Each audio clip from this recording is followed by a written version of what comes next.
හම්බුණා හොයලා අන්තිමට මැංගෝ බ්ලාස්ටර් එක. ඉතින් මේක එලිෆන්ට් හවුස් එකෙන් අලුතෙන්ම අඳුරනලා දුන්න වන් ඩේ එකේ මැංගෝ බ්ලාස්ටර් එක. ඉතින් ගොඩාක් අමාරු වුණා මට මේක හොයාගන්න. යන තැන මේක නැහැ. හීල්ස් වල කිසිම තැනක මේක හොයාගන්න බැරි වුණා. කොහොම හරි මට අද chance එකක් හම්බුණා මේක try කරලා බලන්න. මම මේකට වැඩිපුරම ආස වුණේ මේකේ shape එක දැකලා. මොකද අඹ ගෙඩියක් වගේ ඒකේ shape එක. ඉතින් අපි කාලා බලමු කොහොමද මේකේ රස කියලා.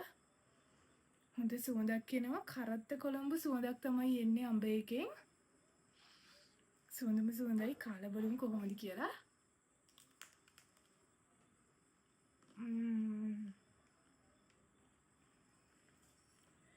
හරිම රසයි. වටේ white chocolate mix වෙච්ච මැංගෝ රසක් තමයි වටේ coated එකෙන් එන්නේ. ඇතුලේ නම් අඹම රසක් එන්නේ.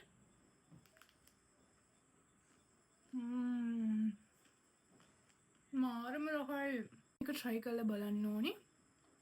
white chocolate රස වැඩිපුරත් එක්කම එනවා.